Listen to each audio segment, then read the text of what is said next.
From Relay, this is Upgrade, episode 550. Today's show is brought to you by Ecan, Google Gemini, Oracle, and Factor. It is February 10th, 2025. My name is Mike Hurley. I'm joined by Jason Snell. Hi, Jason Snell. Hi, Mike Hurley. 550. By the way, it means we're halfway through it's halftime of our play through the Draft of the Ages for episode 600. Yes. And I went and I checked on that, and it's not looking great. But you know what? There's 50 more weeks to go, and so maybe other things will happen. But we predicted a lot of things in episode 500 that have not come true. So, roll on 2025, I guess.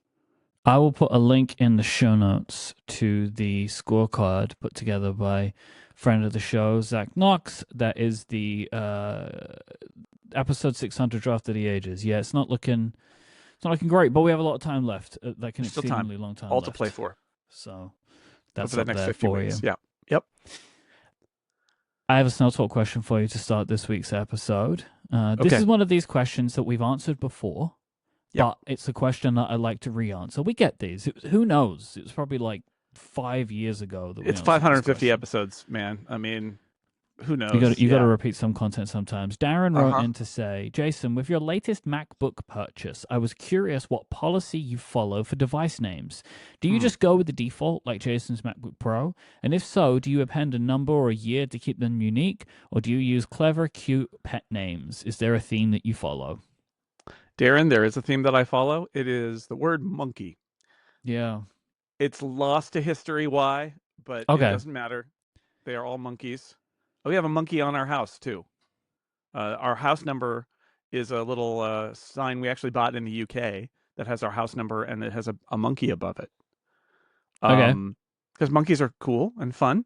And our Wi-Fi is called Monkey House, because of course it is. And all my stuff is monkey. So my MacBook Pro is MonkeyBook M4 Max. My previous laptop was MonkeyBook Air M2, I think. My phone is Monkey Phone 16 Pro. My iPad is MonkeyPad M4. Yeah, it just goes like that. Okay, so and you're only kind of like halfway, really, right? Like you're not. Every device is getting its own individual name. No, although my servers in my house have been various monkeys and apes over the years, different kinds. So my current server is called Mandrill, which is a kind of ape. Okay. And it was Gibbon before that. So, it's a theme. It's just like I sort of was inspired by Adam and Tanya X, who do tidbits. And long ago when we worked closely with them on some stuff when I was at IDG, and before even, all of their computers were named after penguins. Okay. And I thought that, I was like, oh, theme. I like it. So no. But all my personal devices are just to have a monkey in the title. That's it. It's good. I mean, it could be anything. That's just what it is. So I keep going with it. But like the point is that way I don't have Jason's MacBook Pro 8 in parentheses. Yeah, I have tried over the years to give fun names and then kind of give up because I kept I couldn't think of new names within a theme, and so now it's all just the most boring. Which is why for some reason my MacBook Air is just Mike's MacBook Air 2 in parentheses. So. Great. I hate it. Nothing like a parenthetical. Mm-hmm. We'll love it. If you would like to send in a Snell Talk question of your own, it's very easy. Just go to upgradefeedback.com and send in yours to help start a future episode of the show. Thank you to Darren for that great question. As some follow-up, Kieran Healy has put together a statistical analysis of the 6 Colors report card. The report card really is the content that just keeps on giving, right? Like it is. And I'll just say, I don't know, this is probably a little gauche. I was so proud of last week's episode. I think we knocked it out of the park last week. I was so happy with it. I think we did a really good job. I really enjoyed it. It was a good time. But Karen put this together. There are a bunch of really good-looking charts that I don't understand. The way it works is the first time one of the first times I did this, Kieran Healy, I think, looked at my data or maybe asked me for data and made some charts. And so now I just sent him the data. Yep. and before I've even posted the report card, and I say, feel free. And he just makes the charts that please him because he's a sociology professor. He's written books about charting. And I love it because some people will love it, and because I love giving Kieran a little bit of a spot to do whatever pleases him about looking at the data. Why not? Why not? I should probably, what I should do is I should probably just post the data somewhere so that anybody can, make weird charts about whatever. But because I post all the comments, but I don't post like a list of the scores per person or anything, even though it doesn't matter. I could, I just don't. So maybe I'll do that down the road, but I do send it to Kieran at the very least. Sigmund Judge at the Magic Rays of Light podcast is back on the Ted Lasso beat, sharing some information about Ted Lasso season 4. Sigmund has said London filming is now set to begin in May or June, with a focus shifting at AFC Richmond to the formation of its women's team, which is a theory that I think you brought up on the show could be a possible thing that they could do for the show. At that point, this is not Ted Lasso, right? Like, it's in the universe, but it's not. They surely can't call it Ted Lasso at that point. Well, so here's the thing. I thought that it was very clear in the last episode of season 3 when Ted writes on the proof of the book about the Lasso way, and Ted specifically writes, you should call it about the AFC Richmond because it's not really about me. I always felt like that was the show saying, and Jason Sudeikis saying, you could keep doing the show. It doesn't have to be about Ted anymore. However, I think they could call the show The Lasso Way, and that would solve the problem. Yeah, it's a new thing. It's still got Lasso in the name, if I'm Apple, I want to retain the name recognition of Ted Lasso at all costs. So I think the reason you call it Ted Lasso season 4, and honestly, the reason you get Jason Sudeikis on board, and he is apparently on board, they have said. Yeah. My theory all along has producer been probably that they're going to tell, I think they're going to tell a couple, 2-3 different interleaved stories would be my guess. And that one of them will involve Ted. That would work. Probably in the US. Yeah. Where we check in on Ted, and there's a little bit of cross between the stories, but it allows Jason Sudeikis not to spend many, many months in the UK when his kids are in America. Yep. And it lets them plausibly call it Ted Lasso and have a little bit of a mini arc for Ted about sort of settling in and what happens to Ted next, while also providing a spotlight on the other characters and maybe some new characters if it's the AFC Richmond women's team, right? And presumably Rebecca and Keeley being involved with that, because I think that was a story thread that has been sort of like put out there as a possibility. So that's my prediction, is that they will call it Ted Lasso, or they'll call it Ted Lasso something, right? Like, but it'll still say Ted Lasso if he's in it. If he's in it, they can call it that. And what I'm realizing, like, I'm over-indexing on this piece of information. Clearly, Sigmund is aware of what's happening in London, right? Like, he lives in London. He has access to this information, clearly. Yeah. But that does not state what else could be happening in other places. Exactly. Right? Exactly. So that's my guess. Yeah. And I would like that. I think that would be good because, all sitcoms like this have multiple concurrent stories. They don't need to be in the same physical space. Yeah. And if I'm a producer, just a random producer on Ted Lasso, and I'm given these pieces of information, Apple is going to back up a truck to Jason Sudeikis' house. We are absolutely making Ted Lasso season 4. But Jason doesn't want to spend months in London, and we deposited Ted Lasso back at home at the end of season 3. What do I do with that? That's what I just described, is find a way to keep Jason mostly or entirely in America, have a Ted thread, right? And have that, because I think that would be nice. I think fans of the show would really like to see, how does Ted take his British experience back to America, and how has he grown as a person, and how does he apply that, and what are his challenges? I think there's something pretty rich there, but Also, you don't want to leave all those characters and that setting that everybody loves back in the UK. So that would be my pitch anyway, would be let's get Jason involved in a thread that we shoot in the US. We'll build a story thread or two that's in the UK, and then we will build in some crosses where Ted talks to Beard on the phone. Ted comes to see a game. Right, special episode in the middle of the season where Ted shows up and everybody's happy to see Ted, and Roy's been having a problem this year as the manager and he asked Ted for advice, and like you can see it. So Yes. that's my guess. It's possible that it's not that, and it really is like Ted Lasso season 4 is actually AFC Richmond season 1 essentially without Ted in it, but that's not what I would suggest, and I'm pretty sure Apple would insist on having as much Jason Sudeikis as possible. Yep. Just before we move on, no spoilers, but my word, Severance. Oh boy, is that show good? Wow, wow, Yep. wow. Ordbo or not. Ordbo or not.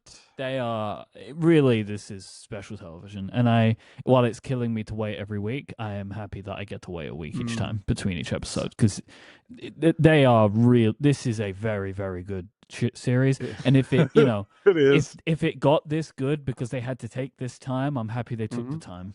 But I don't know if you saw, but in the past week, Ben Stiller's like, "We're already writing season 3. Don't worry about it. Let's." Oh yeah, we're not going to wait so long. So the story is that Beau Willimon was brought on, the showrunner, to run season 3. And then they had problems with season 2, and so they actually reshot a bunch of season 2. And Stiller did an interview last week that I thought was really good, where he talked about it, and he said, I mean, it's PR, so take it for what it's worth. But what he said is, because of the strike, just like because of COVID, we had a shutdown where, and he said he's a non-writing producer on the show. And so during the strike, he was editing episodes of season 2. And he had a lot of time to consider what was in season 2. And he decided it wasn't good enough, that there were some problems and there were things they needed to fix in reshoots. And because they had the strike, they actually had the time to plan what they were going to do. And then when the strike was over, they did rewrites and they did some reshoots. Now, we could also say, there are other reports that said they're really unhappy with the guy who created the show, although he's in all the pubs. So, like, he obviously didn't storm off. He's in the little thing at the end of each Dan episode. Yeah, he's in all of those. But if this was fraught, it doesn't feel like it. Although I think some of the reports were that it was sort of late season, they were grappling with some issues. But what Ben Stiller said is there was stuff that happened late in the season and he thought wasn't properly set up, and that some of the characters needed to be given a little bit more earlier on. So it sounds like maybe that's what happened. And that stuff happens, especially if you've got a long shoot. You do have the chance to look back, and if you've got the budget, and they have the budget from Apple, especially a show like this. Yeah, where you can go back and fix that stuff, add a few things. Ben Stiller, man, who would have thought it? You know what I mean? Who knew he had it? The profile of him was really great. Where like he grew up with his parents were famous. His parents, Stiller and Mara, were a famous comedy team, and of course, then his dad was on Seinfeld. But they were a famous comedy team. I remember them as a comedy duo. And he said he was always interested in being a filmmaker. He wasn't interested in being a performer. And then, a funny thing happened on the way to Ben Stiller being a director, which is he became an actor who became famous in movies. And what he said is, you get the opportunity, it's not going to last, but it was an opportunity for him to do it, to make money, to learn about filmmaking. But what he says is this is always what he wanted to be, actually, from when he was a kid. Was this being the he is a non-writing producer on the show. He's not writing the show, but he is creatively, I think, directing the show. Yeah. I mean, and he is the director of many episodes. He is, but I think, I mean, he's a driving showrunner. There's of it, clearly. A lot of times these days in modern TV, there are often two showrunners. There's sort of like a showrunner who's in charge of the writing, and a showrunner who's charged with being basically the director and setting the stage. A lot of times directors are for hire, and they're basically not the creative leads on shows. But some of these shows, especially more technical shows, where there's special effects and there's a real visual look, you will sometimes have it be that there's a showrunner writer and a showrunner director, and they kind of collaborate. And that's how I feel Severance probably is. It's like I think like Ben Stiller ultimately is the boss, And he's not the showrunner in the sense that he's not the writer, but I get the feeling like he's the boss of the Yeah. show, and that he's the one who hired Bo Willimon and brought him in, and he was Erickson's boss, and like it's his show, even though he's not writing it. Yep. Calls the shots. Yeah, I think so. This one's a bit of a throwback. In March of last year, we spoke about a story by somebody, the name Andrew Aude, who was being sued by Apple for leaking information to the Wall Street Journal. Now, most of this information was about the journaling app. So a report about the journaling app came from this information, and some stuff about the Vision Pro. Aude was using his work-issued device to send messages to I think, Wall Street Journal reporter via Signal. And I think Homeboy was the name of the contact in the device, which was funny. Yeah. And also, again, another thing that, remember, my favorite detail of this story, because it's so ludicrous, it was that when Aude was found out, he was taken into a meeting at Apple. He excused himself to go to the bathroom and deleted, quote, significant amounts of evidence from his phone, but it was a work device, so they had some evidence, etc. Yeah. Well, so it sounds like the Homeboy, by the way, is the reporter. I'm trying to look up his name, from The Information, who then went on to work at the Wall Street Journal. Yes, good call. Yeah. So this was a court case that has now been settled, and part of this settlement is clearly an apology, because Aude issued an apology on X that I want to read, because it is just a fascinating look behind the curtain of these kinds of things. So this is the apology. I spent nearly 8 years as a software engineer at Apple. During that time, I was given access to sensitive internal Apple information, including what were then unreleased products and features. But instead of keeping this information secret, I made the mistake of sharing this information with journalists who covered the company. I did not realize it at the time, but this turned out to be a profound and expensive mistake. Hundreds of professional relationships I had spent years building were ruined, and my otherwise successful career as a software engineer was derailed, and it will likely be very difficult to rebuild it. Leaking was not worth it. I sincerely apologize to my former colleagues who not only worked tirelessly on projects for Apple, but work hard to keep them secret. They deserve better. By the way, Aaron Tilley is the reporter at the Wall Street Journal, formerly of The Information, who was apparently Homeboy. Yeah, nothing like deleting your Signal as a sign that something bad is going on. It's always a cover up. That's the thing. Yeah, interesting. Okay, so what's interesting about this is that Apple chose to settle and have him issue an apology, and I think that this is Apple calibrating their response for what they want Apple employees to hear, which is, correct. First off, Apple didn't try to get this guy put in jail or bankrupt him or any of those things. No, but his career is over, because now his name is incredibly Googleable. Maybe he can do open source. Anyway, yeah, but they get the apology, which sends the message to other Apple leakers: don't be like me. And I think that's the ultimate goal of stuff like this. If Apple doesn't try to find people who are leaking secret information, there's no point in even trying to keep anything secret, right? So this is a way of making people think twice before they send that message to Mark Gurman or whoever. Yep. Also, I'm very impressed that this one big public thing was not a Mark Gurman source, and at least that we know of. I think that's really interesting, and it makes me, maybe it's chance, or maybe it's just that Mark Gurman is more careful with his sources. I don't know. Well, I think I spoke about it at the time, but I have heard a story of someone losing their job, within the last couple of years, who was a Mark Gurman source. It happens. It does happen. When you said Chance, I thought you meant Miller. I was like, no. Wait, Chance is the source? Oh, no, it's reporting from outside on the inside. Weird. No, that's No Chance. It's Chance's enemy, No Chance. Yeah. So I am here on this episode today.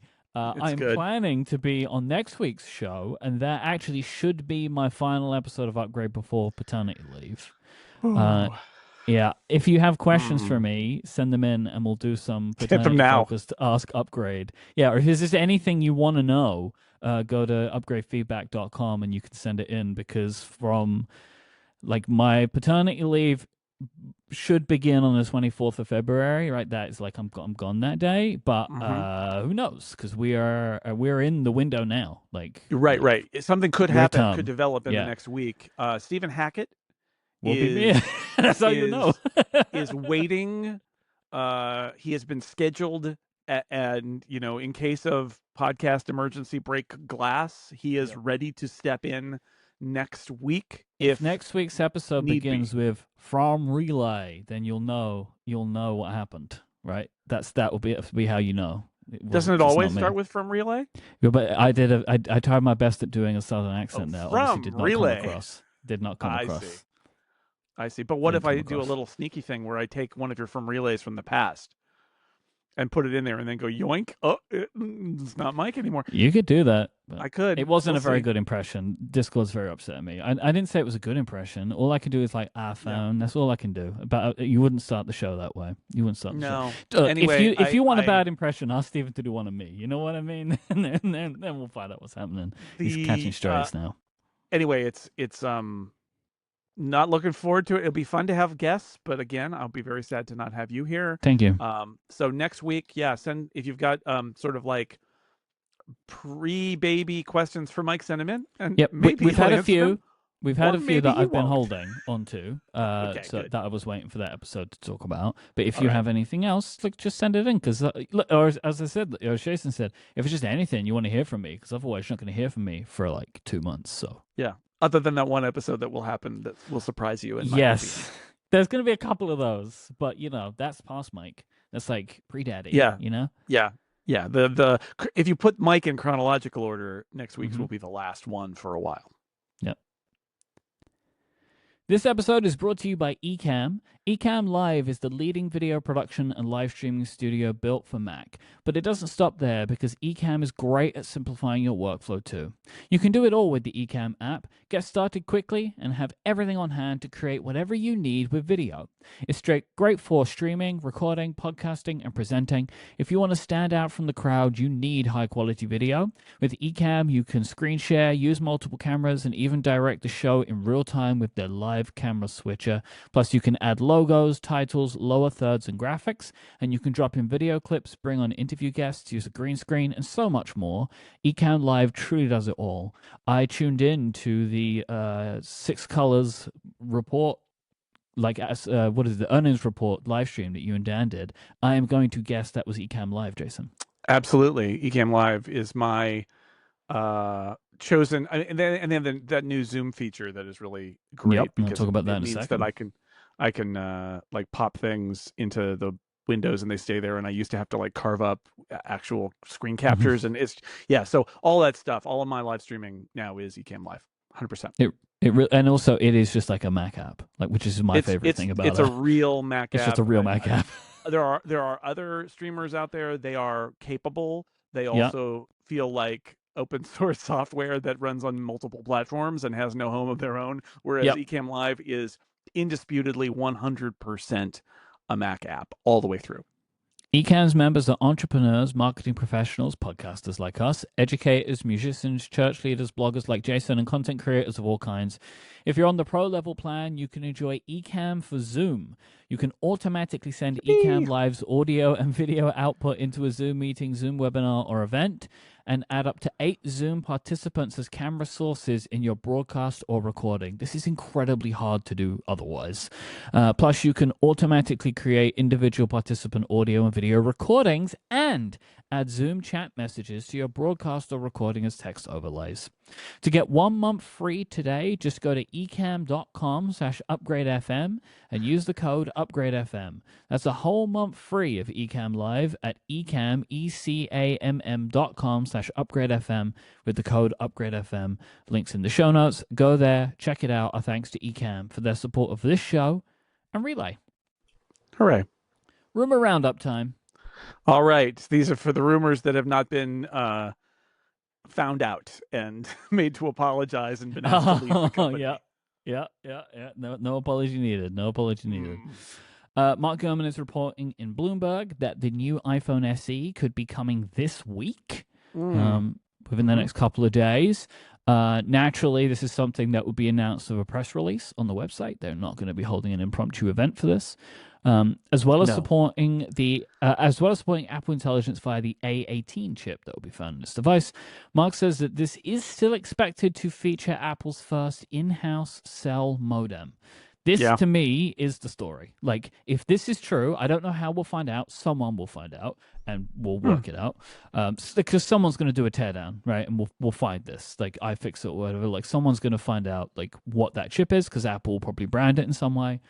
To me, this will be the thing I'm most interested in is, do we get reports of the iPhone SE not being able to connect to the internet? You know, like because this is an important thing for Apple. They've been trying to make their own modems for a really long time. They bought Intel's modem business about 100 years ago now, and we have said many times it's become almost it has become a running joke on this show that every device Apple has introduced within the last 3 or 4 years is expected to be the first with their own modem. So if they've actually done it now, this is something that they're going to want to roll out. Yeah. And I will be excited to see what that looks like. So I also think I don't think it's likely that it's going to be, oh no, the iPhone SE doesn't work. It is possible that one of the things that they'll say is, oh, the performance doesn't match up to Qualcomm, et cetera, et cetera. That's most likely. Yeah. And if that's the case, I think the answer will be, it's the iPhone SE. It's okay, right? It's okay. And that's if it true. Doesn't match up. But that still tells us, if that's the case, that still tells us they can't put it in the iPhone 17, right? Exactly. They could put it in the iPad, maybe. They could put it in a Mac if they wanted to, but it wouldn't be quite there for the rest of it. So yeah, something to watch in a product that is otherwise being made out of, old parts, because that's what the iPhone SE is. That would be a new thing that would make it interesting. I'm also, I'm not interested in it. I'm just going to say we will get another batch of people talking, and I had an iPhone Mini. This will be the end of the small phone era, because the iPhone SE will be the size of the small existing iPhones, which is not that small, and so we'll get another round of that too. As the report card had a bunch of that in it as well. Don't think Apple's ever going to make a phone smaller than this, honestly. But anyway. But we'll get that hopefully this week. What do you think? It will be people saying, hooray, a small phone, or like, why can't they make a small phone good? Yeah, that one, which is like, oh no, the last small phone with Touch ID is gone. And I'm mad. And it's like, it is the end of an era. I'm just not looking forward to that because it's inevitable. And I know what they're going to say. And it doesn't matter because it's inevitable. Yep. Mark Gurman also reports in his newsletter that we should expect to see the first developer beta of 18.4 either this week or early next week at the latest. Now, the assumption is 18.4 will have more Apple Intelligence features. So the big ones that are left, I think, is the, quote, smarter Siri that would understand your personal context. Right. And also the control of apps via app intents. Yep, that's it. These are the two most interesting features and the hardest features. Yes. That were announced last June. And it's February? So yeah, we're really coming up on that year. I mean, not that it matters really, because they've actually got until September. But it will be fascinating. I don't think this will happen, but I said it before and I say it again. I think it will be fascinating if we see iOS 19 before all the iOS 18 features have shipped. Yeah. I think that they'll probably all be in 18.4 and they'll ship, but I do think that the scale of them will be interesting. My guess is that we got very excited about these when they were announced in June, and that they're going to ship very limited because they're hard and because they need to ship them, and then they probably kicked a bunch of features out of this into 19. Yep. So that's my guess. Well, that is always the way. Yeah. That is always the way with WWDC. That like you see something that seems massive, and then over time, over the following weeks, you understand as you get to use it, you kind of bring yourself down to earth and recalibrate. They're like, okay, this is good, but it isn't the like life-changing thing, or isn't the platform-changing thing that I thought it could be. The problem is when it's this far removed, like that is I'm wondering what that's going to feel like. Like, I know. when Smart Siri comes out, what is that going to be like? And actually, by the way, I had something that like I've been seeing a lot of people posting about this recently. I think a lot of it was coming from something Paul Kafassis did, where they was looking at sports scores. Yes, all the Super Bowl results. Yeah. Yesterday, I asked ChatGPT what time the halftime show was going to be, and it gave me a very good answer. And I asked the same question to Siri, and it asked ChatGPT and gave me not the same answer, but also a decent answer, and it was about this Super Bowl. It knew that Kendrick Lamar was playing. And I found that interesting because I thought that they didn't have that much access to the current kind of data. Current events. So I don't know if maybe they tweak certain things, like obviously the Super Bowl is one of them. You would want to get that in, but I just thought that was funny. I thought it was interesting, or maybe I don't fully understand or get what the ChatGPT API actually does have in it, right? But yeah, but this is going to be interesting to watch because it's another. This is one of those areas where Apple has an advantage because they've built a context in that. On device that they can understand that allows them to know more about your personal data set. And, I think it's interesting. It's not like they're going to necessarily succeed at this, but this is one of those areas where Apple has some advantages that might benefit them as they try to catch up with the state of the art of LLMs. Yep. And Apple has indeed been working on something that's kind of like a robot arm. Apple have released information about a research project called ELEGNT. It's a elegant, which is a robot arm / lamp that acts and looks like the Pixar lamp Luxo. Like it's got some of that kind of vibe to it. Yep. The lamp essentially reacts to people and is controllable via gestures, and clearly also integrates with Siri, right? That's like part of what you can do. I think that this is a research project that Apple is posting. We're seeing more and more of this. I think we spoke about this on Connected a while back, that it's basically if Apple want the best, they have to let them publish. They have to let them publish, yes. So at least we're eventually finding out a little bit more about this kind of stuff at different kind of speeds. I mean, this is not a product, but I think is very clearly showing the kinds of smart home products Apple would like to be able to produce one day. This video is worth watching for the demos of expressive versus functional. Yes, that's what the paper is about, is basically what's the difference and the difference in people's reactions to a robot arm moving in a purely functional straight line and a robot arm having, not moving in the most efficient way, but moving in a more organic way that a living creature might move. And how would you build that? And how do people react to the difference in approach?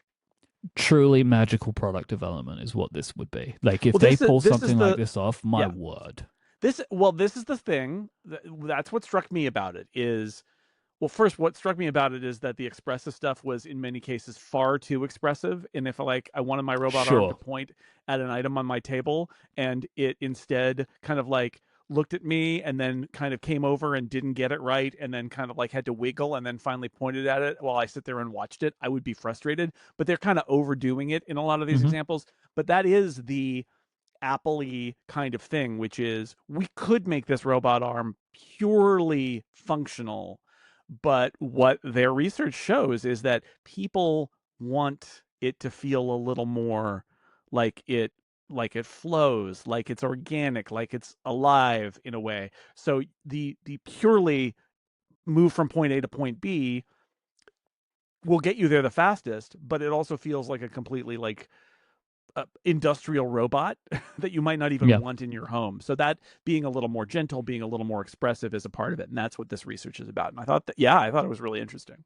My favorite part of the video demo is that you could ask it to remind you to drink water. And there's a moment where the lamp is pushing the glass of water towards the user. I was like, that is just right? Perfect. You're living inside a Disney movie or a Pixar movie at that point. Really, that is very special. So here's my question: was Mark Gurman right? In his newsletter, Mark links to this and says, he patted himself on the back, didn't he? First to report about robots, and says, ultimately, Apple's tabletop robot is likely to be something closer to a HomePod smart speaker with a screen attached to a robotic limb, Right. but it's worth watching the video to get a sense of why such a device might have appeal. So obviously he's got connections into the people who are doing robot research, and that's why he keeps talking about robots. And he sort of doubled down in his newsletter where he's like, oh, robots. My problem is I feel like he either he thinks this or he's saying this because of his sources, but he seems to imply a lot that robots are products. And I think that this demo shows that robotics are features that could be in products. And in fact, nobody says this will never be an Apple product, like Apple employees posting a video of a product, right? Because if that was the product, they wouldn't post that video. They would hold that paper until the product came out. They're not making a lamp. They're confident that that thing is not what they're making. But to Mark's credit, they are doing robotics research. And I think this is the way to think about it, is not that Apple's going to make robots, but that Apple is thinking, I mean, maybe someday there is something that is more what we would call a robot, or John Syracuse might call a robot. We'll see. Who knows?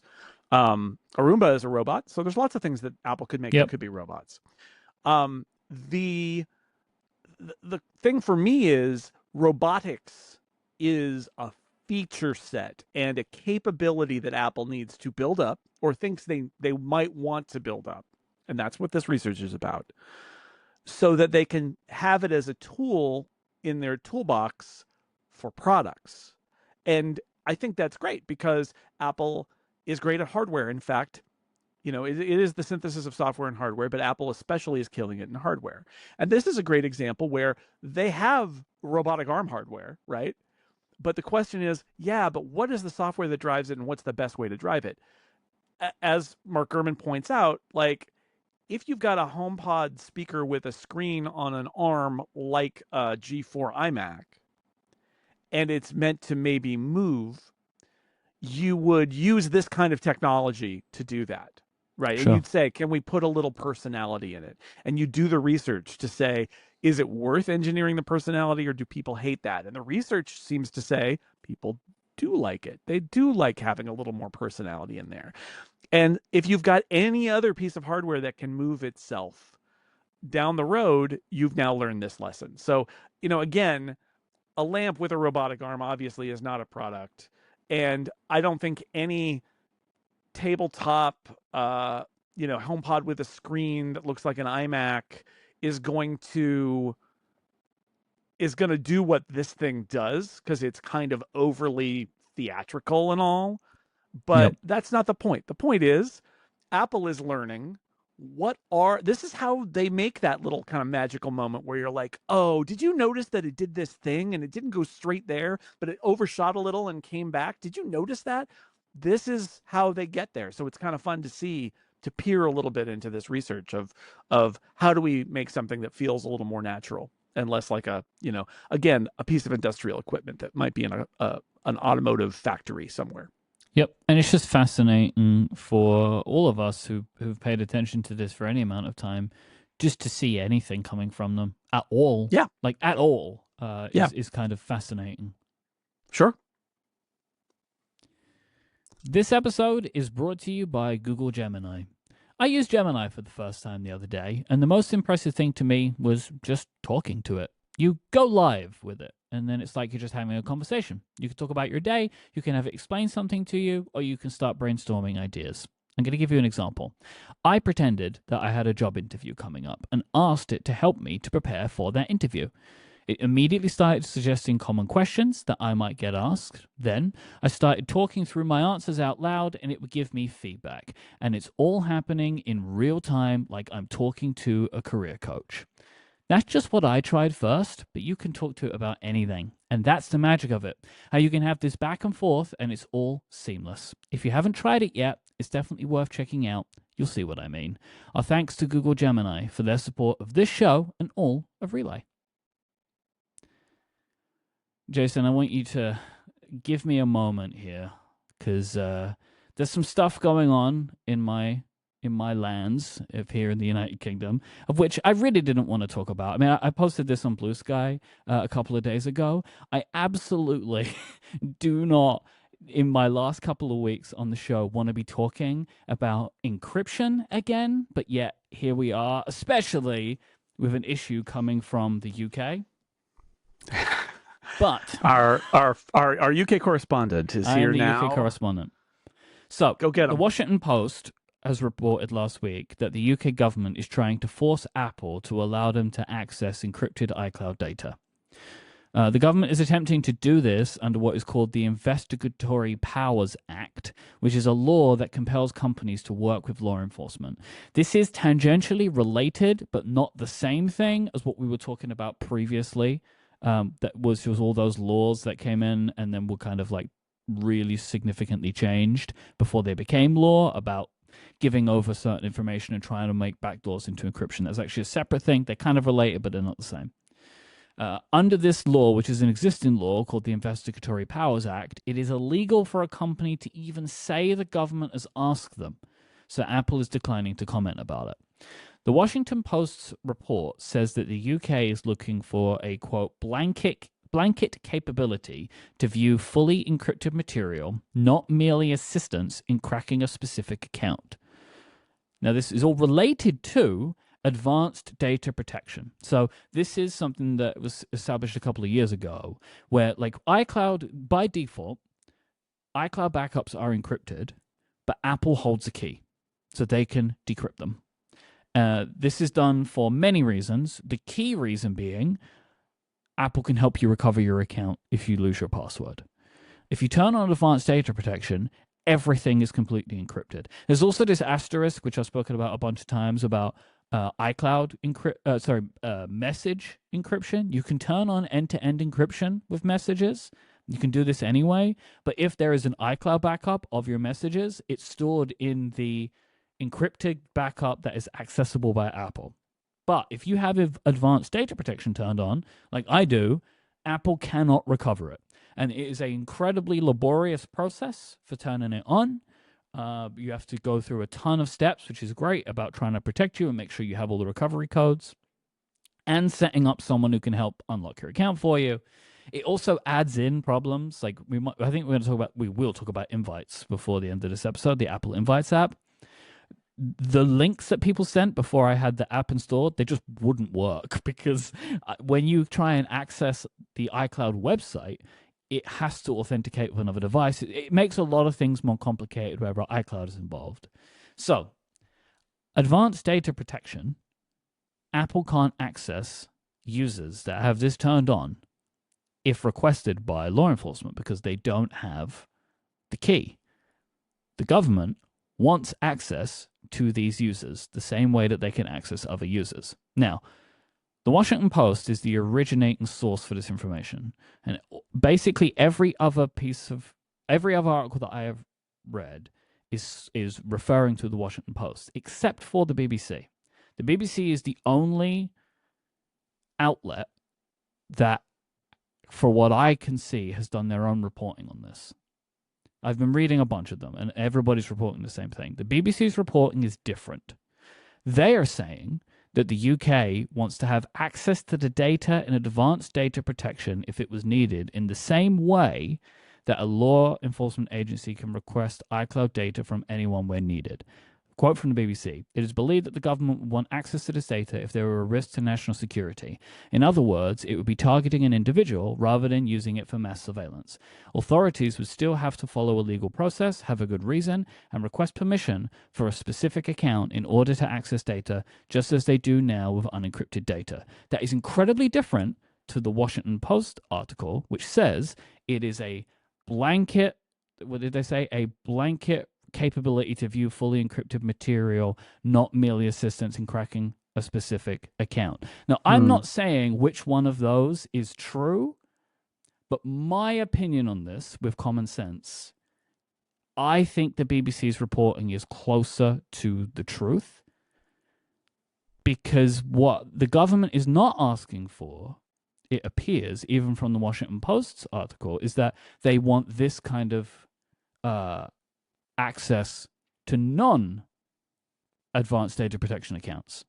It doesn't appear that request has changed, because this is the case in most places in the world, that law enforcement agencies can go to Apple or go to Google and say, hey, we have this person, we have this warrant, we need the information from this account. And if Apple can access it, they will. This is the thing that is just known. But if they can't, they won't. There have been a list of instances over the years where Apple has said no, right? So I think if the UK still pushes on this subject, and what is being reported is it's most likely Apple will just pull advanced data protection from UK users, like they'll just get rid of it. However, the Investigatory Powers Act states that the government can make these requests about individuals worldwide, which obviously I guess they're currently doing, but that wouldn't be possible, so I don't really know what's going to happen here. This is very sticky, and like, even me saying that I think it's this and not that, I know some people are already in the Discord, everyone's upset. I have advanced data protection turned on because I want true end-to-end encryption, because I believe everybody has the right to true end-to-end encryption. And I don't want anyone getting access to my data. But I think that this story is not necessarily being reported correctly, is my feeling on this. I think the BBC is closer to the truth, because this is what the government here and many other governments are doing around the world. Like, governments request information from iCloud backups during investigations and they get it. And what they don't get is what Apple can't give them. And advanced data protection is a new example of stuff that Apple can't give them. Right. So again, listen to me carefully here, all right? I see where if this is the truth, I understand why the government is asking for this, because what they want is what they think they're entitled to get, which is access to users' information if they commit a crime or they're a threat to national security. But I don't want Apple to acquiesce on this, but I also don't know where it goes from here.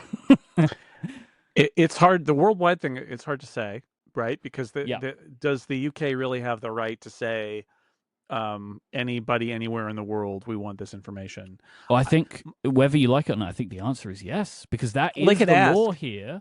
And they ask. They always ask, and then Apple will tell them yes or no. I think that's the way it's always been. I don't think I don't think this is any different. I think it's already been that way. Right. And I will say, I mean, look, I know this is good actually with me and you. Do you really believe the American government doesn't do that too with Apple? Sure. Like, this isn't a UK thing. Like, no, I just want to. But leaving aside, but the difference is that if you're end-to-end encrypted, Apple can't do anything. Correct. And if you make the law that you can't be end-to-end encrypted without Apple holding a key, because we want to be able to ask you to use your key, then that's not end-to-end encrypted anymore, right? No. It's encryption with Apple having the ability to listen. Like, it's the situation we're already in. Yep. In so many other ways, where Apple has the ability to unlock that encryption and unlock that account. And so I have a couple of things I wanted to say here. One is, it doesn't matter at all if the UK government says, no, this is just for individuals, not for mass surveillance. And we'll go through a legal process in secret and a court in secret in order to get information in secret. And nobody can say anything. The difference between that and being able to surveil everybody anywhere at any time is zero, effectively. It's zero, because once the box is open, the box is open.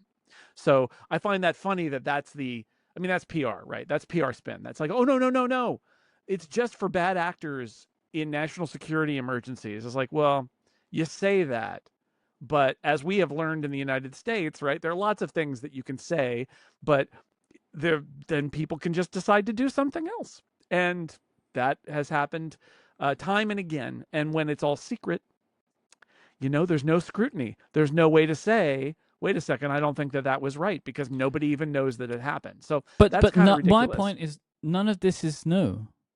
Yeah. Like, Oh this no, part is no, not new. This no. is happening. This is. I just want to say that the government's making an argument here that is silly, and we can discount it because it doesn't matter whether it's for a blanket capability for everything or whether it's targeted on individuals. I mean, that's nice and all, but if they want it to be, if they want to look at whoever they want for whatever reason, once the box is open, they can do that no matter what they say. So that's one thing. And then the other thing is, what happens with advanced data protection? And I think, if I had to make a guess, if I look at what the UK is doing, and I know that there are it's the Five Eyes, like there's a connection to all the other kind of major Western powers, and that they share a lot of intel.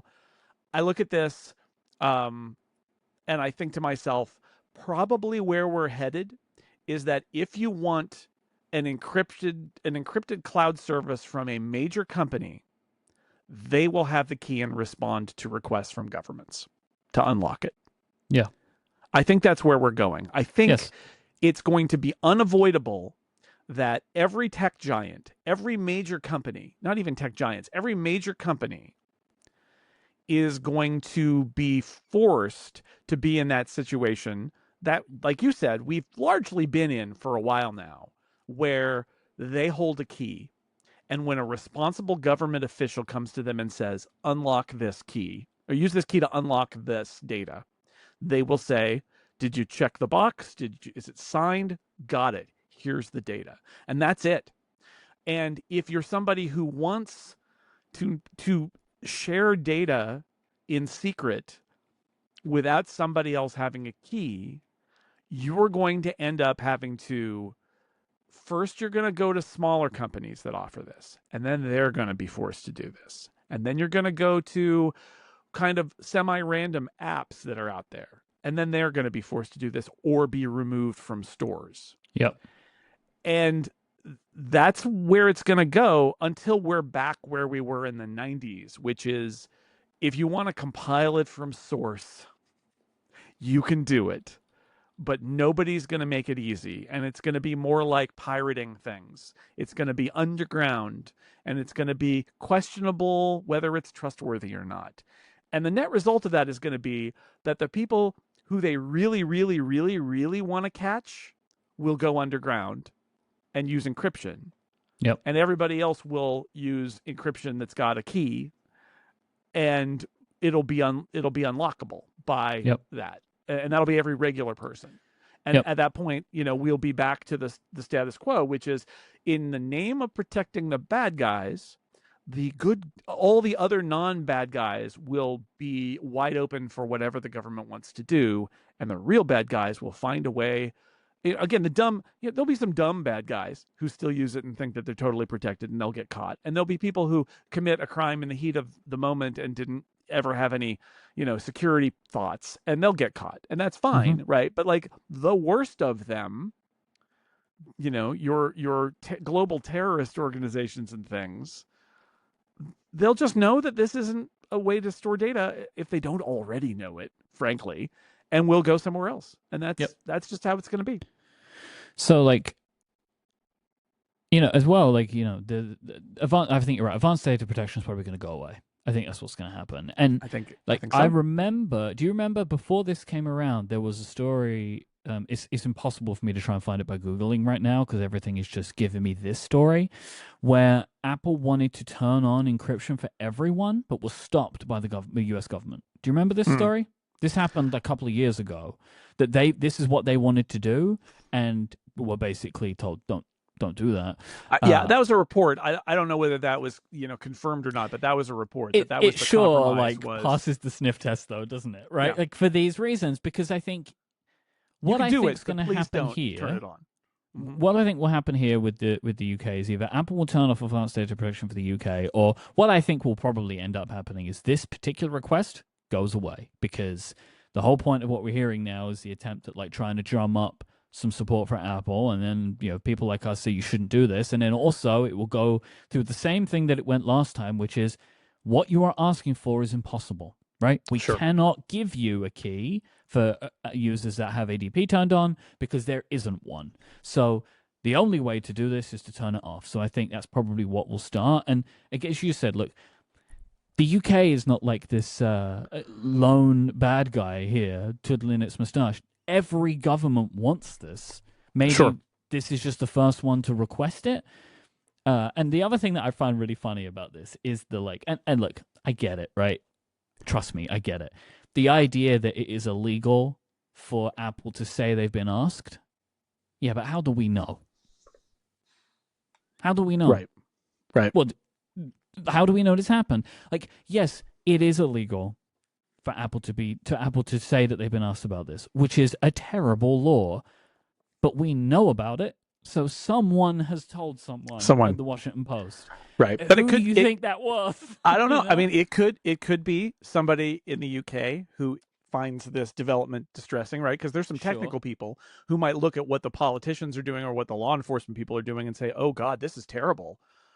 Or it could be secondhand too. It could also be somebody who talked to somebody inside, let's say, the U.S. government about what was going on, and then that leaks to the Washington Post. That seems like a place where it could leak. But it certainly, benefits Apple to get this out there, because in the general conversation, we get to have that. Like, look, the law enforcement is not above using scare tactics to get its way. Mm-hmm. It's not. It's absolutely. I mean, not. that's a lot of law enforcement. This is a little bit like what we talk about why does Apple fear competition in the App Store or whatever? And the answer is, well, you know what's better than competition is no competition, zero competition. Well, you know what's better than trying to have to scare the public into going along with whatever your ramped up security measures are, is not telling them anything because it's secret. Right?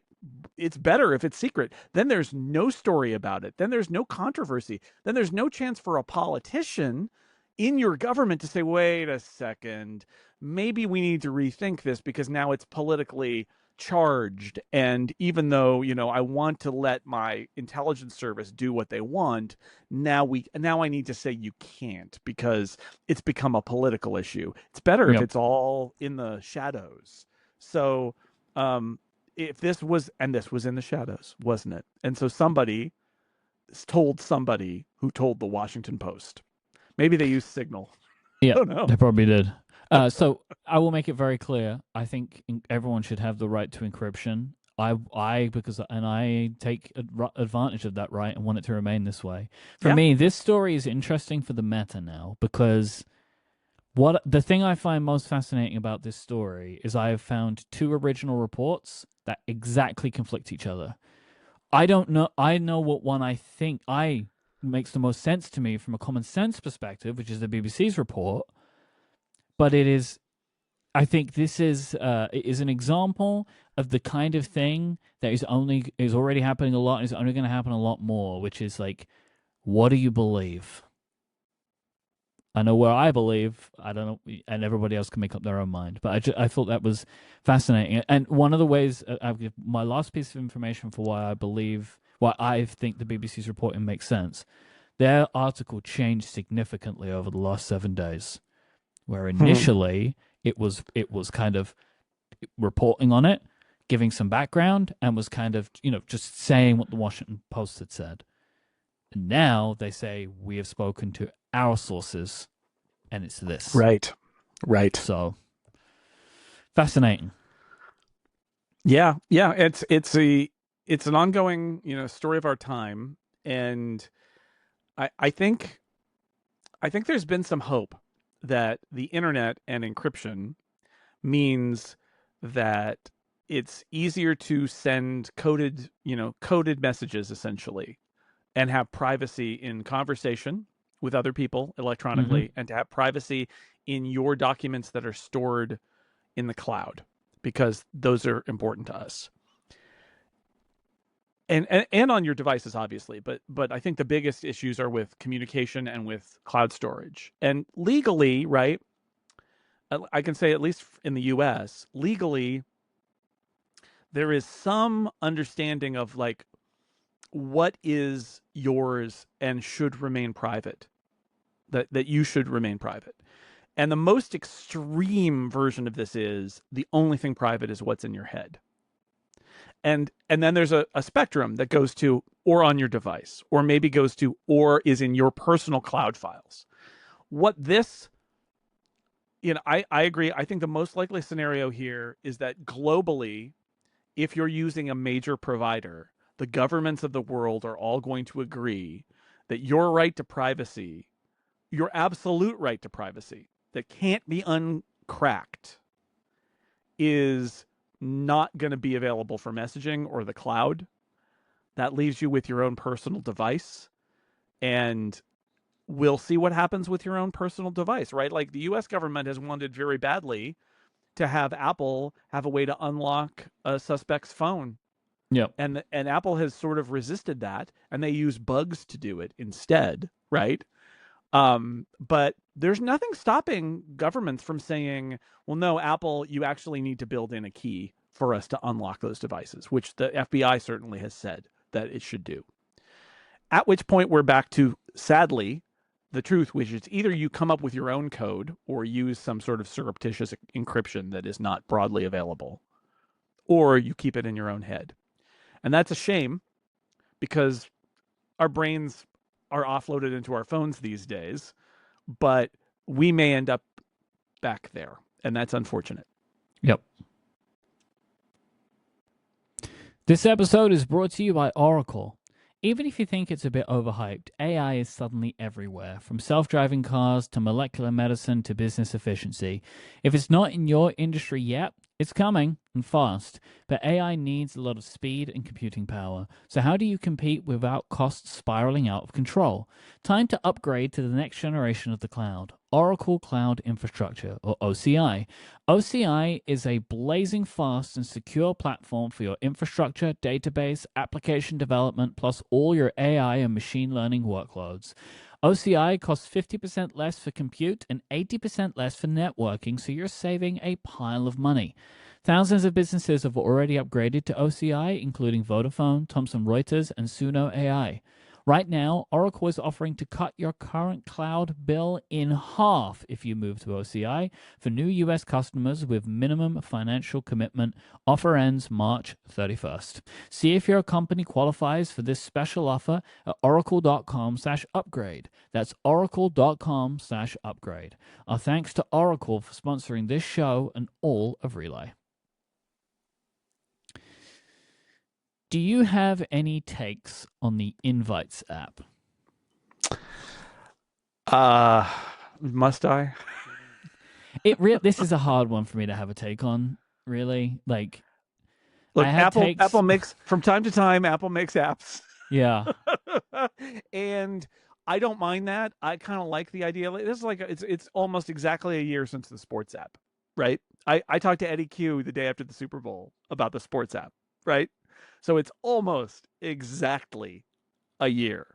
It's like from time to time, maybe once a year, Apple kind of randomly releases an app. And it's weird because, like, why? But it almost feels like a demo that's like, and I wouldn't be surprised if this is what happened, is it came out of Eddie Q's group, right?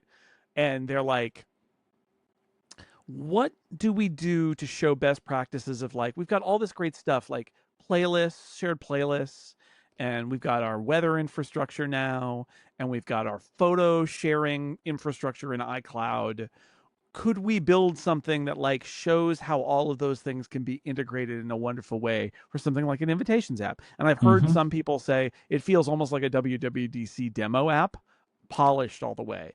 But yeah, you know, it's so on one level, it's really weird that the platform owner is doing this.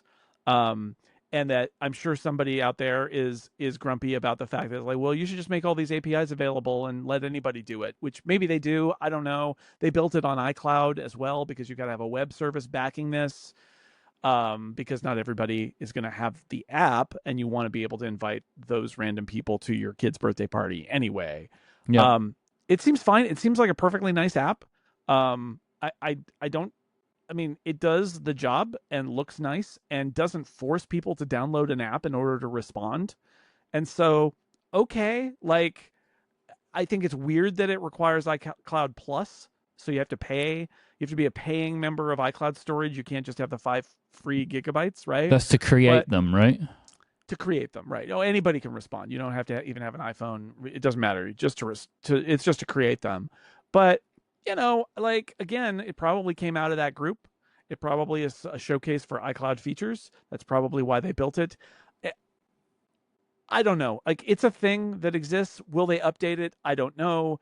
Is it mission critical? Absolutely not. Is it meant to be a killer of other apps? I don't think so. Um, I'm a little surprised that this isn't just part of Calendar, but you know, I don't know. I mean, it's weird, right? Like, I doubt whoever worked on this was otherwise going to be working on Apple Intelligence, though. I will just say that. I think this is more of the Apple that is sort of trying to demonstrate some apps that it wants to exist and tie into its services. Yeah. And so, fine. It does a good But job of that, right? Like as yeah, you say, like I think it feels like a WWDC demo because WWDC demo apps do this, which is use all the system components. And there aren't many apps that use all the system components, but this one does, and it does a good job of them. It's a very nicely made application. It's just, sure. it's not one that I imagine using. I don't have this. I've heard from people. We spoke about this on Connected, and we got a wide variety of follow up that we're going to talk about in the next episode. Ranging from like you have no idea what you're talking about to have you heard of this app or not? And Yeah. it's like I don't send invites to things. So it's I not think a thing that I do. I think there are certain stages of life in which it happens a lot. And that's Sure. why I keep coming up with your kid's birthday party is you get a list of 20 kids and their parents' email addresses, and you're inviting them to your birthday party, and you do and you used to use Evite for that, and it's kind of filled up with junk. And this thing is from Apple. It has no ads in it. You can just put all of that in, generate a link, email it to all those people saying, "Hey, come to this thing." Not have to worry about what their device is because they'll be able to respond on the website and it'll look nice. And like, why? I'll say, if I was in that position, why wouldn't I use this app? Fair It's enough. there and it's fine. It's not like there are lots of other options you could use, but they made one that's nice. As far as it goes, it's fine. There are times in your life that you might do that, and you are about to enter one. So we'll see. Yeah, I mean, I haven't experienced what it is like for someone who's not an iPhone user to get this, and so I would be. I mean, I will try it before if I was going to use it. It's fine because you tap and it opens it in a web page and it does an email verification. Yeah. So you put in your email, and it sends you a verification link in your email, and you tap that. It's typical passwordless login. If you have an Apple ID, it's associated to your email. They ask you to log in, but otherwise, my issue with all of these then you're in. My issue with all these kinds of things, my issue with this thing is the same as with many, which is I'm always like so nervous to be that guy, that like I'm going to send the Apple thing. Like that if everybody else uses something else, we've heard a lot about this, and I've heard a lot now about this app called Partyful, which is, it does this. This is their thing. They do this, and they have apps on all platforms. And so it's like if everybody inside of a group, right, let's say like everybody in the kids' class is like their parents are sending sending invites via Partyful. I don't want to be like, hey, gang, let me introduce you to Apple Invites. You know what I mean? I think it'll be all over the place, though. I think you're going to get Evites. Okay. I think you're going to get people who literally send an email. Yeah, I think you'll get WhatsApp groups.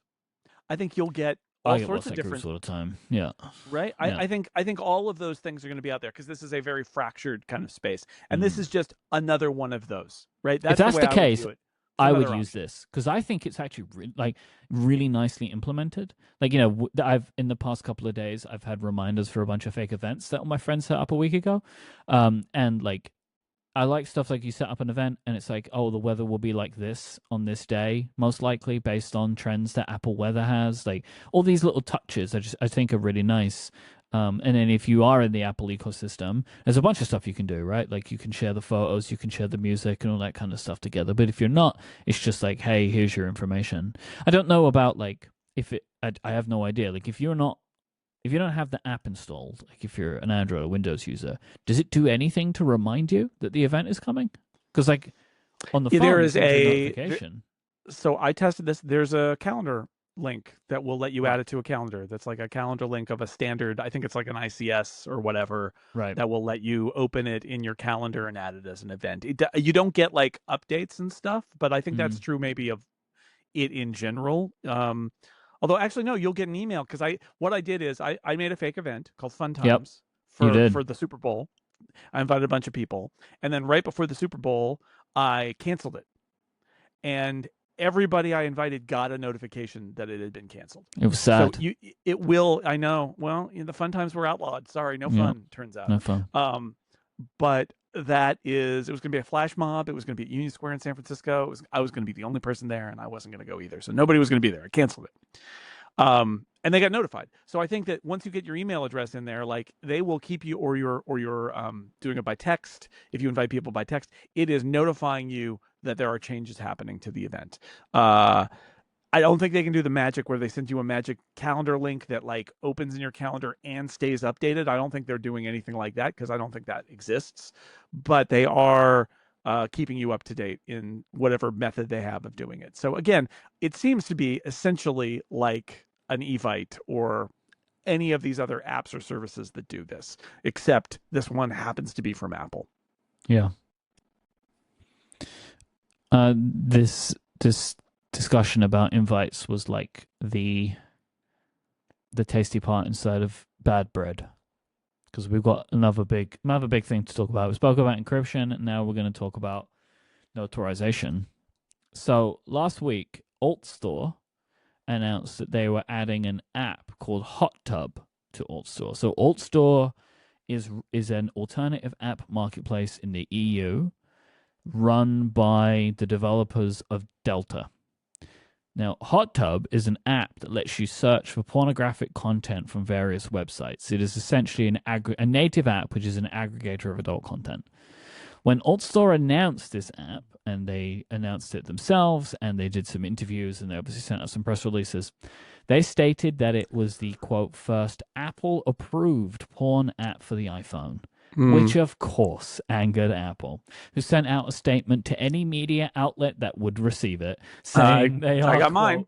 Yes, deeply concerned about the safety risks of such an app, and that they do not approve of this app and would never offer it in the App Store, and that they are required by the European Commission to allow it.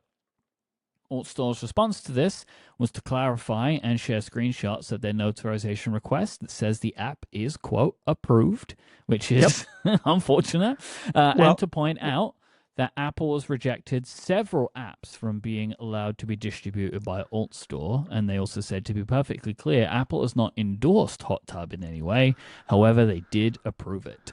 Yeah, they do not approve of it, but they do approve it because their language says they approve it. Yeah, I wrote this. My headline was AltStore pokes the bear because I think AltStore is very specifically. Well, if I back up and think about it holistically, I think AltStore knew that Apple would make a big deal about this.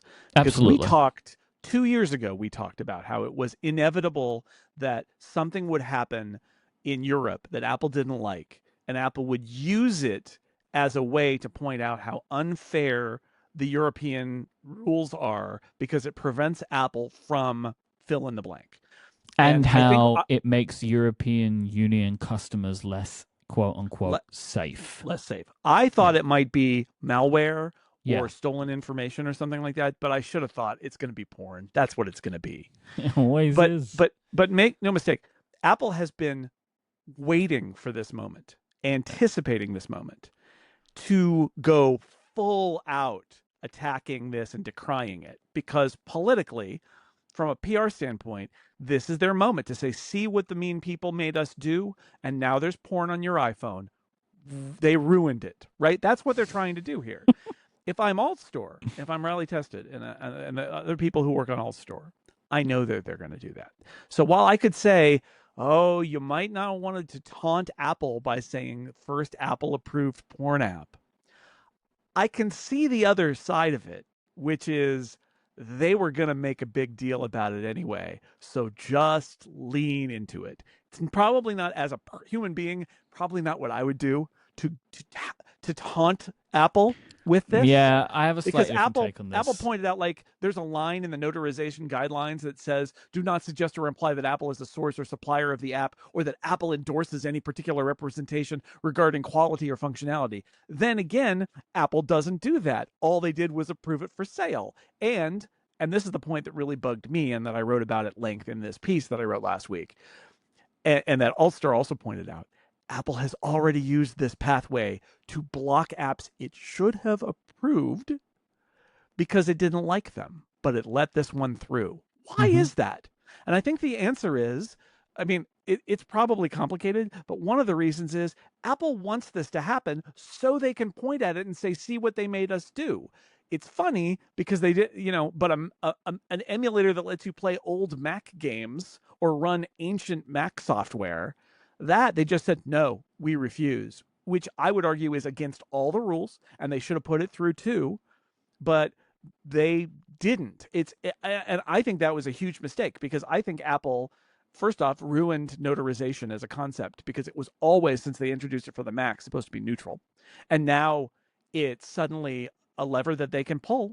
And when they just essentially de facto rejected those emulators from AltStore and from alternative app distribution in the EU, because they said so, which is completely counter to what the DMA is supposed to do. But then to have this happen and say, oh no, look, they ruined the iPhone with porn, we couldn't stop it, our hands are tied. It's like, it's a lie. They could stop it. Their hands aren't tied because they've pulled the lever before. It's just a lie. And why did they lie about it? It's because they want to be seen as the victim of the DMA in this instance, which is the best one possible for them, which is Apple's trying to protect your children from pornography. And although Apple made a statement, Apple also made a bunch of things that were on background in that email. And I'll just say, that's where they say, oh, you should know that, like, they've also got Fortnite on AltStore, and that means it's popular with kids. And now there's also porn there, and porn is unbelievable that trafficking. Epic catches a stray in this press release from Apple. And AltStore, follow the money, Mike. AltStore got that grant from Epic, so Epic is behind the whole thing. After all, is the insinuation that on background, a large tech company that's upset about this might make. Like, it's all there. And so make no mistake, Apple was waiting for this moment. It's the maximum leverage for them to say that they are the victim of overregulation in the EU. And now porn is on an app store, and it ruins your phone, and it ruins your children, and it ruins life as we know it. And no one can recover from this. We're all soiled. No. And their hands are tied, and there's nothing they can do except for the fact it's like they lift up their hands to say, look at our hands being tied, and they're not tied, because they're not tied. They're not tied. Legally, they should have let the emulators through too. And then if they had a problem with it, they should have sued or threatened or whatever to get them taken down or withdrawn by the developer. But instead, they refused notarization, which is entirely not what is allowed legally in the EU, and entirely undercuts their argument here. So in the end, my take on this is Apple absolutely approved hot tub. Apple approved porn in an app store in the EU. And the reason that it's doubly that they approved it is there are other apps they haven't approved. Yep. There are other apps that they used this is like to kill. And they didn't kill this one. They didn't choose to kill it. They let it through. Why did they choose to let it through? Because they've lost the ability to seem powerless now. And they screwed that up. That was an enormous screw up on their part tactically. And maybe nobody cares about those dumb emulators for old Mac stuff. But like, it entirely undercuts their argument here. Yeah, exactly what you're saying. I agree completely. By proving that they could reject, it means everything they don't is an approval. And yes, here's the thing. My take on this, the AltStore team, this is what they knew was going to happen. Everybody played it the way everybody thought was the best thing for them. So I believe AltStore did this thinking Apple would approve it, or like hoping that they would approve it, because then they could say all of this about notarization. Well, and then Apple like gets it, and they're like, oh, we got to approve this one. We've been waiting for it. And they both hilariously end up getting what they want, but it's kind of, I think Apple loses here, really. At least they lose the PR game. This actually may help their ground game. I don't know, So right? Like, I honestly don't think so. I think this is so. So let's leave aside the notarization question, which I think entirely undercuts Apple's entire argument and makes their argument seem just that much more sad. yeah. Do we think that the world at large and Europe in particular is going to be convinced that a tech giant shouldn't be regulated because pornography exists? Especially since I can think of, well, first off, as people point out, lots of gambling in the App Store. Apple doesn't care. Sure. Violent things in the App Store, they don't care. But porn, also, they care. X, and so porn Reddit, somehow is Tumblr, this, and also full of porn. And also, literally, your web browser, which Apple makes, is full of pornography because the internet is. So is this the slam dunk that Apple seems to think it might be? I don't believe so. I don't think that the European Commission is going to say, you're right, we shouldn't regulate this tech giant and have it completely control its entire platform, because things that are on the internet might also be in an app store that's not Apple's app store. Like, it's a ridiculous argument anyway, but it's undercut by the fact that Apple made the mistake of breaking the sacred, I would almost say, rules of notarization, which is they're only meant to be protection and they are not meant to enforce policy. And they use them to enforce their policies and arbitrarily reject some apps. And so they got to own it with Hot Tub. Apple did approve it. It's the first Apple approved porn app. 100%. That's what it is. And, you know, that's where we are. So Apple can go ballistic on this, and they did. Yeah, they went nuclear. Absolutely. Well, I want to mention something here. I want to mention something important, which is, and this is me putting my journalist hat on. I replied to Apple PR about this statement and specifically asked them how it was different from the two previous examples of notarization, which were withheld, and why why Apple chose to approve notarization for Hot Tub versus those other apps, and how the policy differed. And I'll let you know if I ever hear a word back from Apple about that, which I'm telling you, dear podcast listeners, I didn't put this part in my story, but I'll say it here. They never, ever, ever, ever will, because they have no good answer, because their whole argument is bogus. They have no good answer for this that does not exactly contradict the whole thing that they're making this big song and dance about. But I don't think the big song and dance even is that big, because it literally is like, oh no, pornogaphy is on the internet and it's in an app store that's not the app store, but a different app store. This is how it is supposed to work. Yes. The Apple standards don't have to be everyone's standards. And if you disagree with Apple on App Store standards, you can choose a place that has maybe is more aligned with your philosophy. Like, that's the whole point. But Apple's whole argument is like, gah, porn, icky, boo, scary, get it out of there. That's why we're here to protect you. It's incredibly paternalistic. And I think it entirely misses the point of the DMA, which is to say, you are welcome to have that opinion in your app store, but not anywhere else on your platform where other people get to decide what they want. And so, I mean, again, this incident goes to the heart of the part of Apple, the policy part of Apple, that I hate the most and that we've discussed here. And it is Apple's desire for complete control and a paternalistic attitude toward what it wants to make on the App Store. And also, let's just say it, as a part of that, to make huge amounts of money by tariffing every single thing that happens in the App Store. That's what's going on here. So this is the worst of Apple, I think. And this statement comes from that place, the most cynical, controlling, paternalistic part of Apple. This episode is brought to you by Factor.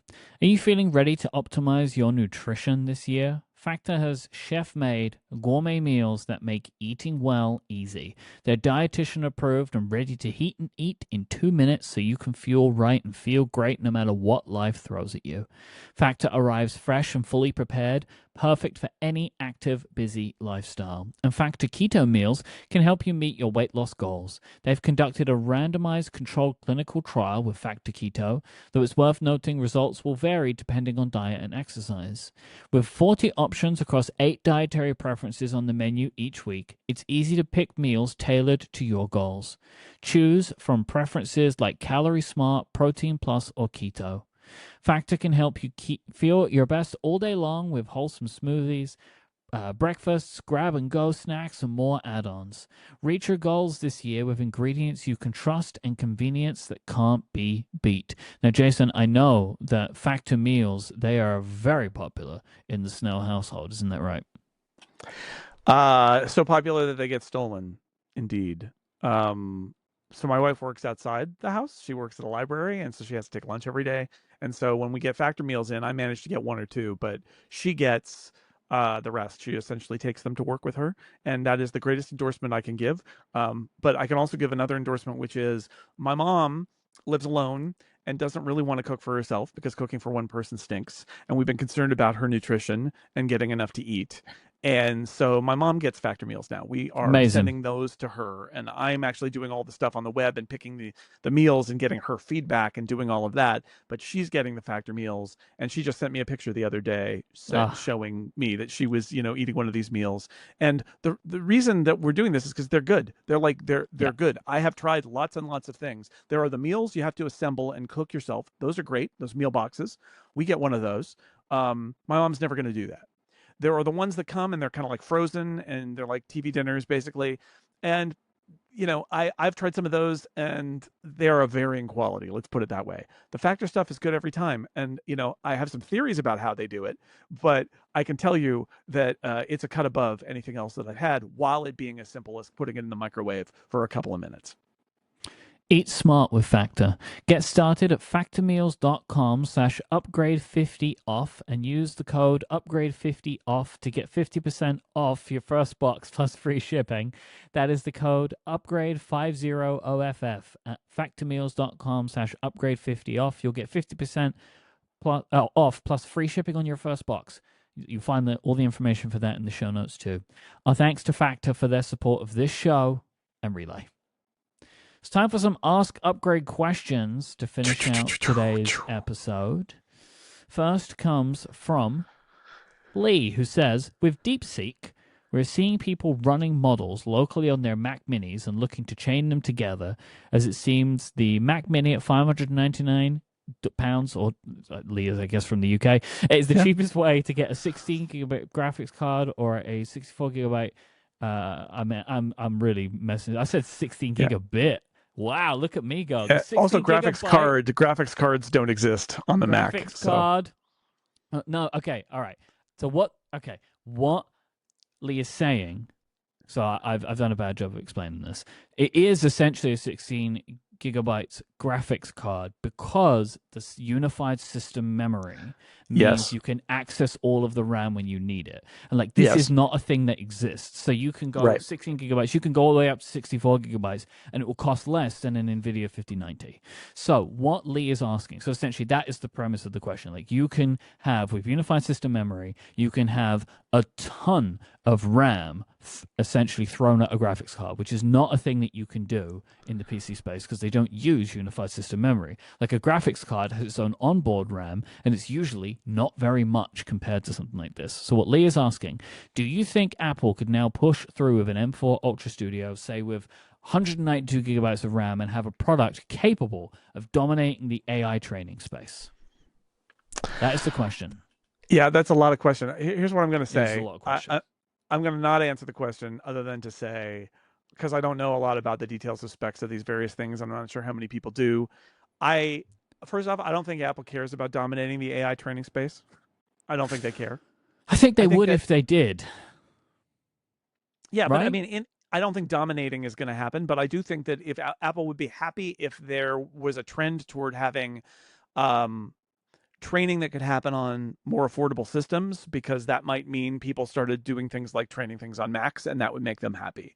I think the most important thing about stuff like DeepSeek is that it opens the door to being able to run AI instances also on lighter weight systems, and that's great for Apple because Apple has those. And so, the more on the running side, the better. And if yes, you could be a developer who is working with these models or trying to train these models, and you can do that with cheaper hardware, and that cheaper hardware is a bunch of Apple Silicon Macs, I'm sure Apple would be happy about that. But I don't think that that is their primary, the primary thing about the DeepSeek model being kind of low resources that interests me, and that I think interests Apple, which is the idea that it gives Apple an advantage on hardware, that more sophisticated things can be done not in the cloud but on device. So I have a friend who is pretty connected to this space, like to the AI space, and something that he told me recently is like people are very excited about Macs now because of the potential gains that something like DeepSeek can show. So like in the way that DeepSeek has upset the AI world, it's also looking great for Apple because it is looking like now people will be able to do much more advanced stuff locally and having access, like and running training runs more locally or with less intense machines, less requirements for these hundreds of graphics cards, thousands of graphics cards, and that Macs now seem more interesting because you could potentially do more. You could get an M4 Ultra Studio with 190 gigs of RAM, and you now have a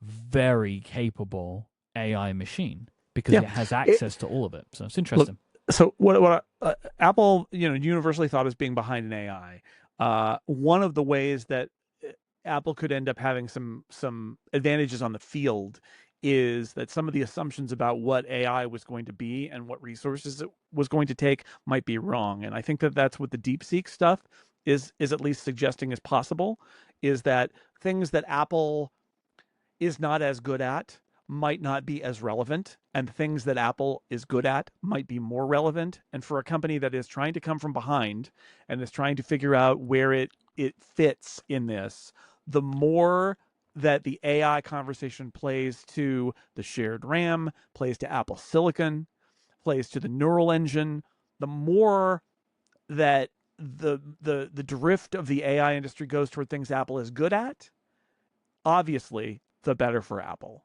Doesn't mean that they don't have to execute, doesn't mean that they're not necessarily behind, but I do wonder sometimes that all the cloud companies are like, oh man, AI is a cloud story, we're going to kill it in the cloud. And I do wonder if we are going to see another version of what we saw when computers went from mainframes to personal computers, which is all the cloud companies are saying that because of course they're saying that. But what happens if in 5 years this stuff all just runs on your devices and you don't need the cloud for it at all? Like, or you need the cloud for only a small amount of it. That would benefit Apple. Alan writes in and says, I swear I remember there being a new feature in the Home app where you can pick the Home hub you want to use, but I have been unable to figure out how to do it.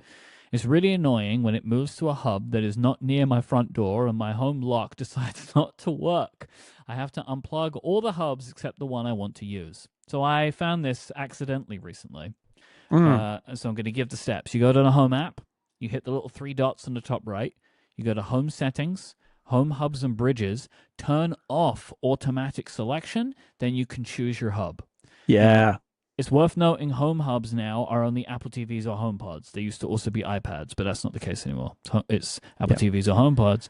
The reason I found this was I spoke about it before, I have 2 Eve radiator controls that they actually turn on and off a radiator valve in my studio. I have 2 radiators here, and they weren't responding.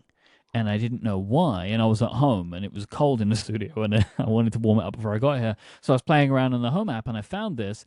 And essentially, me changing Home Hub was almost like rebooting it in a way. And so it then kind of like the home reconfigured itself, and it found them. So that's how I found it. And then I also ended up changing it to my HomePod Mini, which is more reliable than my original HomePods. So I also had this recently. I had things that were showing up as not connecting, and I found that automatic selection had decided that the best home hub for me was a HomePod Mini in my bathroom.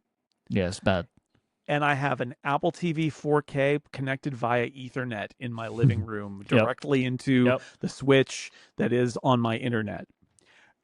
And I thought, what are you doing? Like, what are you doing? So I turned off automatic selection, put it on the Apple TV. It's been pretty much rock solid since then. So there you go, Alan. I hope that helps. Yeah. And I hope that you're not locked out. Maybe, do you think Alan was sending this from outside their house and like they're really hoping for a fast response? Most smart locks have like an alternative mode, but not all. So mine has a keypad. Mine has a keypad, so I can put in a code and get in. Maybe they forgot the code. Maybe, or maybe it's not that kind of lock, right? Maybe it's not that kind of lock. I had the first smart lock I had. It had a like what their question was, what happens in an emergency if the batteries die? How do you get into your house? Now my current lock, there's a key. So you could bring a key with you and actually put it in the lock and turn the lock, and it will unlock. It's great. Oh, what I imagine, I'm not saying you, what I imagine most people do is get one of those key rocks and put the key in the key rock and put it in the garden. They might do that. Yeah. What I did, I actually had this happen where the batteries died in it, and I had to go to the store and buy batteries, but I couldn't lock my house. So what did I do? I took the key, and I locked the door, and then I left with the key. And went bought some batteries, came back, unlocked the door with the key, put the batteries in, and then the lock fine. My previous smart lock, though, had at the very bottom underneath, up against the door, it had two little circles that you could stick a 9-volt battery in. You jump start it. And you stick that 9-volt battery in there, and then it's powered, and then you can unlock it. So stupid. You get some cables, like, you connect it to your car battery. What are you doing? You're Unbelievable. You're just going to blow that door into Kingdom Come. This one, they just provide a key. So it's great. It's great. Stepan asks, the discussion of the new iPhone SE coming and the constant sadness of iPhone colors and the rumors of a plastic Apple Watch SE, I have been wondering, is it time for Apple to attempt a plastic iPhone again? What do you think? I mean, they could.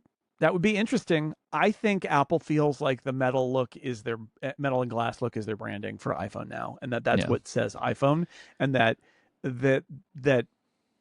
I think it would take a lot now, because basically since the 5S and before that it was the 3G and the 3GS, like plastic phones don't say iPhone, so I think that they would be very reluctant to ever do that.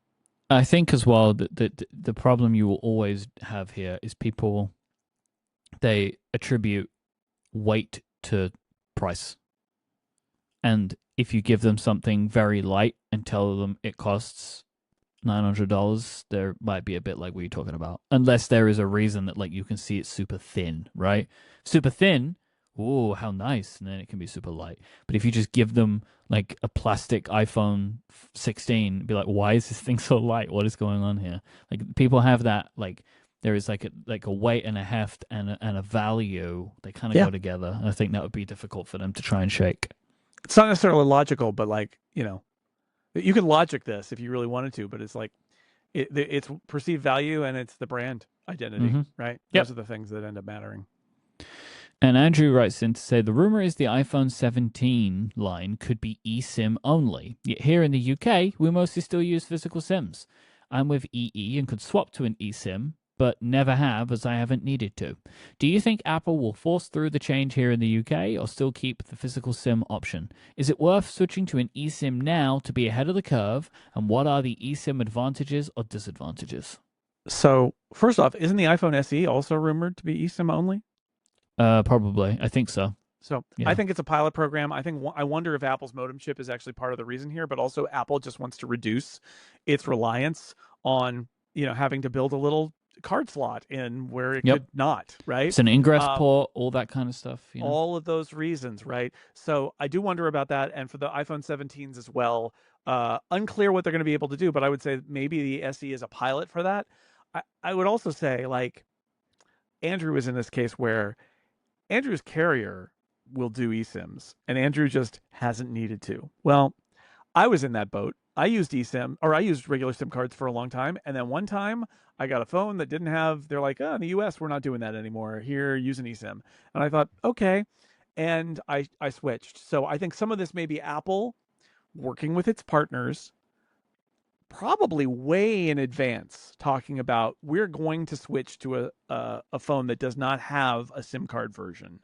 What do you all need to do? How long does this need to be? I would imagine this is a conversation that is not like, I don't think there's a carrier who's going to be like, what? Oh no, right? Like, I don't think that's the case. I think that this tech has been out there for a long time. I think it's been going into the market. I think Apple has been talking to its carrier partners. And if Apple is doing an eSIM only phone, it's probably that's worldwide. It's probably because it's pretty confident that its partners are on this. And in terms of eSIM, I haven't had a problem with it. It works really great. I was worried about being able to transfer it back and forth between like my review phones and my phones that I own and back and forth. Hasn't been a problem. Works. It's very straightforward. Mostly can do it without any intervention with my carrier at all. You can just transfer it and it transfers. It just hasn't been a problem. So I don't think you necessarily need to switch now. Although if you're planning on getting an eSIM phone down the road, the advantage of being on an eSIM now is that it will be that much easier to transfer it later, because you won't have the SIM card and being like, oh no, what do I do? And that probably requires you to call your carrier, but not necessarily. You may just be able to log in and request one even then. So it's not that big a deal. It's come a long way. The advantages are that you can just transfer it digitally. And my favorite thing about eSIMs in general is that you can have multiple, and you can have Apple supports you running a couple at once, which allows you to do things like travel and have a second SIM active. Or if you have a work number and a home number, you could actually put them on the same device if you wanted to. I use an eSIM, and it's on EE in the UK. So Andrew, let me tell you, it's fine, because I have last couple of years, many years actually, I've been getting my iPhones in America because they come out when I'm out there for St. Jude. So I had to switch over to an eSIM. The only problem I ever had was doing it the first time, because it was very rare for the UK. Yes. Because it was new in general. But it's not now. And then now it's super simple to do. And like we even did it for Adina too. It's very easy to actually set it up. And then the moving of it it's actually gotten better. It was, for the first few years, I had to wait until I got home to do the transfer. But this year, the transfer started working. I figured it wouldn't work because I wasn't in the country, but it even did that now. So I think eSIM is fantastic. I recommend it. And if you're thinking about upgrading to an iPhone that has it, do it beforehand so you can make it even easier for yourself. Apple has a good part of the setup process where it does it for you during the setup process too now as well. It's kind of included in the backup kind of thing. It's backup and migration, and it just transfers it over. It's great. Yep. If you would like to send in a question for a future episode of the show, and as I mentioned earlier at the top, if you have any questions related to me and not being around for a long time because I'm going on my paternity leave, go to upgradefeedback.com. Thank you to our members who support us of Upgrade Plus. You can go to getupgradeplus.com. You'll get longer ad-free versions of the show each and every week. We're going to talk a little bit about the Super Bowl and some British Airways follow-up. Which, if you have been an Upgrade Plus subscriber, you'll understand what that might mean. You can find us on YouTube by searching for Upgrade Podcast, where you can watch video versions of the show. I want to thank our sponsors one last time. That is Factor, Oracle, Google Gemini, and Ecamm. But most of all, as always, thank you for listening. We'll be back next week. Until then, say goodbye, Jason Snell. Goodbye, Mike Hurley.